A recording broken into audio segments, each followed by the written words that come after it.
Ma bixêr, şarê ma, milletê ma, rêyembazên, ma bixêr, merheba, reyna, reyna zê, merheba, zav silam û hurmet kina. Embazên, rêyembazên, milletê ma, şima sinînê, rindê, wêşê, silametê, şima ma persên, ma holî, ma hewlî, ma rindê, ma silametî, kar û xebatê şarê xwe, milletê xwe dizê raştvacı ma xwe serkotî bînêne. Çünkü ma be imkanı bin seferde kar û xebatekê anêca karê herkes niyo. Ne raştvacı, eşkira vacır. No semeda keyf û moralê me ambazanê ma cado.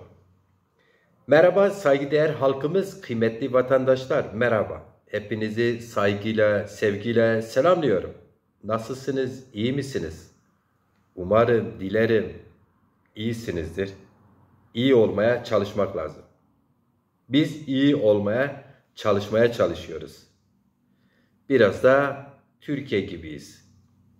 Evet, kıymetli vatandaşlar, lafı uzatmadan biz 16 Nisan yani 2 gün önce artık an itibariyle 2 gün önce olmuş oluyor. Çünkü saat gece Türkiye'de şu an 00 evet 8 dakika geçiyor. 2 gün önce daha önce özellikle son bir yıldır Türkiye genelinde Ankara'da yürütmüş olduğumuz faaliyetler 2025 yılına girdiğimizden bu yana ilk başta 29 Ocak 2025, daha sonra 14 Şubat 2025 tarihlerinde ilk başta CHP, daha sonra HDP DEM heyeti ile heyetler arasında resmi görüşmelerimiz olmuştu. Takip ettiniz. Biz o görüşmelere Zaza halkının uzun ve kısa vadeli taleplerini içeren birer dosya vermiştik siyasi partilerimize. Yine işte bu ayın 16'sında Saadet Partisi resmi olarak bizleri genel merkezlerinde ağırladılar. Ve yine benzer bir dosya Saadet Partisi içinde hazırlamıştık. İçerikler son bir sayfa hariç aynıydı. Çünkü daha çok biz işte Zaza halkını, partimizin karakterini, amacını, ilkelerini anlatmışız. Ve daha sonra işte dil bilimsel olarak Zazacanın müstakilliğini falan işte uluslararası kabul görülen kurumların Zazacanın müstakilliğine bilimsel raporları vesaire tespitlerini sıralamışız. En son gelmişiz işte Zaza dilinin yaşanması için, halkımızın dilini kültürüyle geleceğe taşıması için yürütmüş olduğumuz faaliyetlerin anlam ve önemini ortaya koymuşuz. Ve özet olarak geçeyim. O sebeple bütün dosyayı yeniden okumam gerekmiyor. Çünkü biz zaten bu talep dosyalarımızı paylaşıyoruz. Halkımızda diğer sosyal ağlarda paylaşmışız. Ola ki 6 sayfalık yazılar sosyal medyada küçük görünür. Vatandaşların her biri belki büyütüp okumayabilir diye biz Saadet Partisi'ne dönük de bazı taleplerimizi son sayfa kısmında okuyacağım izninizle dilim döndükçe. Onun dışında ilk başta şunu söyleyeyim. Saadet Partisi Genel Merkezi kapısında Saadet Partisi Genel Sekreteri Sayın Cafer Güneş Bey ve heyeti bizi sıcak karşıladılar. Saadet Partisi heyetine başkanlık yapan Cafer Güneş Genel Sekreter Beyefendi hocamızdı. Cafer Güneş daha önce Türkiye Büyük Millet Meclisi'nde evet milletvekilliği yapmış. Sayın rahmetli Erbakan, Necmettin Erbakan, Profesör Doktor Necmettin Erbakan döneminden bu yana o harekette yer alan çok kıymetli bir hocamızdır. Yine Elazığlı Elazığ'dan Abdullah Akın, kendisi Elazığ İl Başkanlığı yapmış Saadet Partisi'nde. Abdullah Akın Genel Başkan Yardımcısı, Planlama ve Koordinasyon Başkanı görevini sürdürmektedir. Kendileri heyette yer alıyorlardı. Yine Doçder Musa Öztürk Genel Başkan Yardımcısı ve Eğitim Başkanlığını görevini sürdürmektedir. Kendileri heyette yer aldılar. Yine Av Muhammed Sabır Fırat Saadet Partisi Genel İdare Kurulu üyesi. Evet, Ferhat Bey ise avukattır, hukukçu, kendisi Palolu, hemşerimizdir ve Zazaca'yı da çok güzel konuşuyor, biliyor, okuyor. Saadet Partisi'ne biz, evet, Batı kaynaklarında Zazaca ve Zazalar adlı Sayın Yılmaz Kanat hocamızın kitabını ve bir de benim son çıkan şiir kitabımı da imzalayıp götürmüştük ayrıca. Bu özeti verdikten sonra biz Demokrasi Zamanı Partisi heyetinde ise ben eş genel başkan Ali Demirel ve yine partimizin genel sekreteri Sayın Musa Görçey ile birlikte temsil ettik. Şunu net olarak söyleyeyim ki Saadet Partisi ile görüşmemiz çok samimi bir ortamda gerçekleştirdik. Gerçekten kendileri çok sıcak başından itibaren karşıladılar bizleri ve yaklaşık 1 saat 20 dakika sürdürdüğümüz görüşmelerde karşılıklı diyaloglar son derece samimiydi. Saadet Partisi tıpkı HDP heyetindeki gibi çok sıcak bir görüşme, karşılıklı diyaloglar temelinde bir görüşme yürüttük. Örneğin Saadet Partisi şu elimdeki dosya da yer alan bütün paragraflarda, başlıklarda tek tek okuyup not alıp bize sorular sordular ve biz cevaplarımızı verdik. O derece ayrıntılı, ilgiliydiler. Açıkçası HDP'de aynen keza öyleydi. O yüzden karşılıklı, samimi görüşmeler yapmıştık. CHP ise daha çok ilk görüşmemizdi. CHP bana göre DEM, HDP ve Saadet Partisi kadar hazırlıklı bir görüşmeye hazırlanmamışlardı. Biz daha çok anlattık, onlar dinlediler. CHP heyeti çok fazla karşılıklı soru sual etme, işte sorunların çözümüne dair yaklaşımları biraz en azından HDP, DEM ve Saadet Partisi gibi olmadığını söylemeye çalışıyor. Ve böyledir. Gerçeği de söylemek lazım efendim. Evet, şimdi bu sebeple bu 6 sayfadan oluşan bütün bu dosyayı okumayacağım. Zaten CHP, HDP ile yapmış olduğumuz görüşmelerin 5-5,5 sayfası aynı içeriklerde oluştuğu için biz onu daha önce de okumuştuk. Videoları var.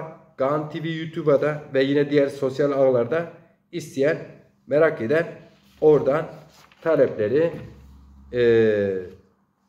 tekrar dinleyebilir efendim. Daha çok dosyada partimizin karakteri, işte yaklaşımı, Zaza sorunu, Zaza halkı, partimizin işte amaçlarını, oradan daha sonra Zazaca'nın müstakil dil oluşu noktasında uluslararası kurumların dil bilimsel olarak Zaza halkına ve Zaza diline yaklaşımını böyle özetleyen bir dosya.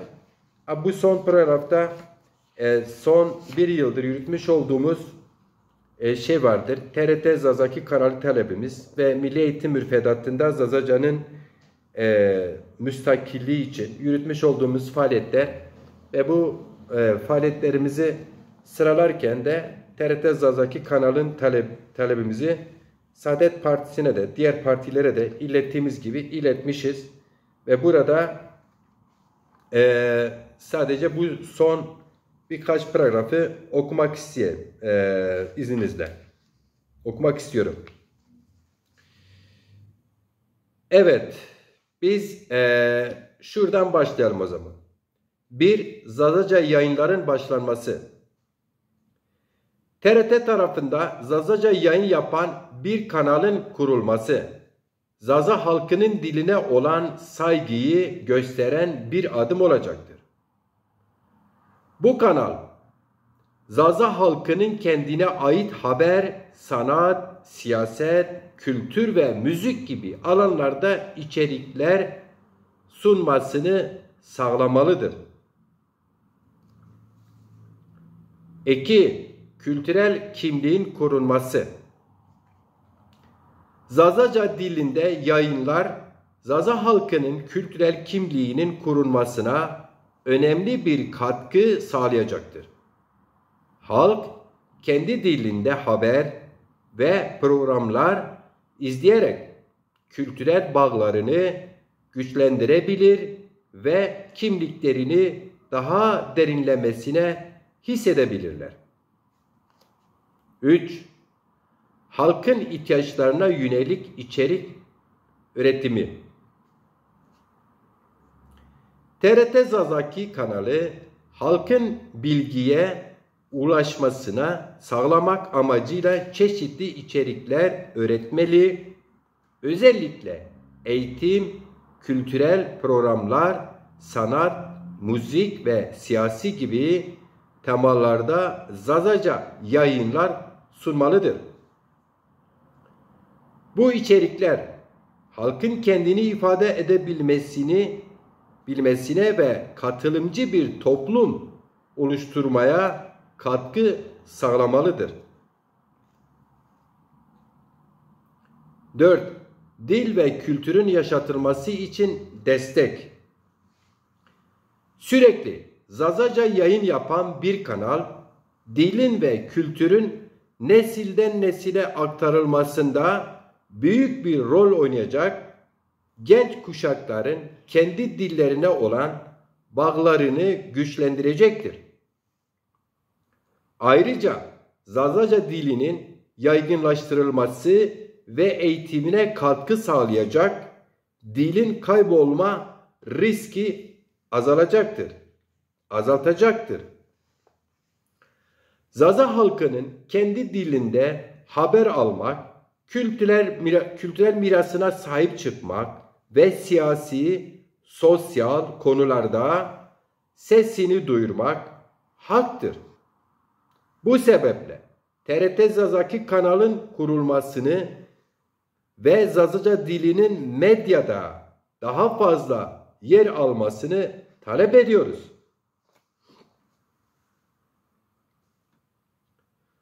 Bu taleplerin kamuoyundan daha fazla yankı bulması için partinizin bu konudaki politikalarını nasıl daha görünür hale getirmeyi düşündüğünü merak ediyoruz.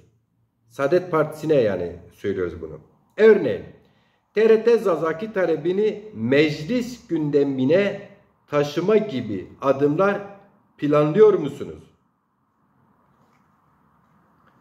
Yine Zazaca başta olmak üzere Türkiye'de konuşulan tüm dezavantajlı ve yerel dillerin kurulması, geliştirilmesi ve yaşatılması için ana dilde eğitim hakkının tanınması büyük önem taşımaktadır. Bu bağlamda partinizin bu temel insan hakkı konusundaki politikasını merak ediyor, bu hakkın yasal güvence altına alması ve hayata geçirilmesi yönünde Türkiye Büyük Millet Meclisi'nde somut adımlar atmanızı talep ediyoruz. Ana dilde eğitim yalnızca bir dilin değil, aynı zamanda bir halkın kimliğini, kültürünün ve tarihinin yaşatılması anlamına gelmektedir. Türkiye'nin doğusu ile batısı arasında uzun yıllardır süre gelen ekonomik gelişmişlik farkı, bölgesel eşitsizlikleri derinleştirmekte ve sosyal adaleti zedelemektedir. Bu nedenle iktidara geldiğinizde ya da iktidar ortağı olduğunuzda bu eşitsizlikleri gidermek üzere sosyal, ekonomik ve altyapısal politikalar üretmenizi bölge halklarının kalkınmasına ve yaşam kalitesini artırılmasına yönelik projeler hayata geçirilmenizi talep ediyoruz. Toplumsal barış, eşit yurttaşlık ve adaletin sağlanması için bu taleplerin birer demokrasi meselesi olarak ele alınmasını önemsiyor, konuya göstereceğiniz duyarlılık için şimdiden teşekkür ediyoruz.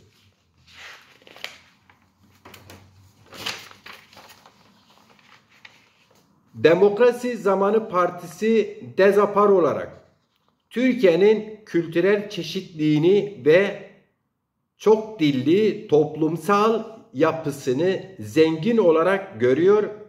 Bu anlayışla Zaza dilinin kamusal alanda hak ettiği yeri alması için çeşitli çalışmalar yürütüyoruz.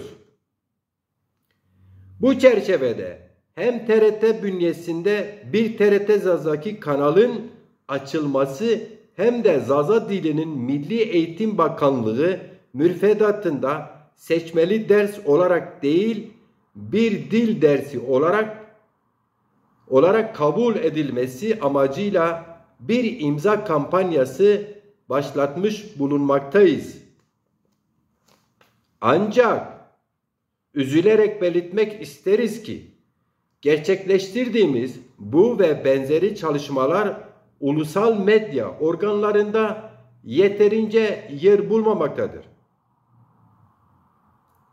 Kamuoyunun bilgilendirilmesi, demokratik katılımın aktarılması ve farklı siyasi yapıların görüşlerinin görünür kılması açısından medya desteği hayati önemdedir. Bu doğrultuda Saadet Partisi olarak sahip olduğunuz Milli Gazete, TV5 kanalı ve diğer medya platformlarınızda partimizin faaliyetlerine yer verilmesini talep ediyoruz. Bu yalnızca partimizin sesi olmakla kalmayacak, aynı zamanda çoğulcu demokrasinin ve ifade özgürlüğünün gelişimine de katkı sunacaktır. Çeşitliliğin ve adaletin ön planda olduğu bir Türkiye için göstereceğiniz duyarlılık ve katkılarınızdan dolayı şimdiden teşekkür ederiz. Demokrasi Zamanı Partisi Eş Genel Başkanı Ali Demirel, Eş Genel Başkan Hüseyin Özdağ ve Genel Sekreter Musa Görçay. Saygılarımla sizi selamlıyorum, arz ederim efendim.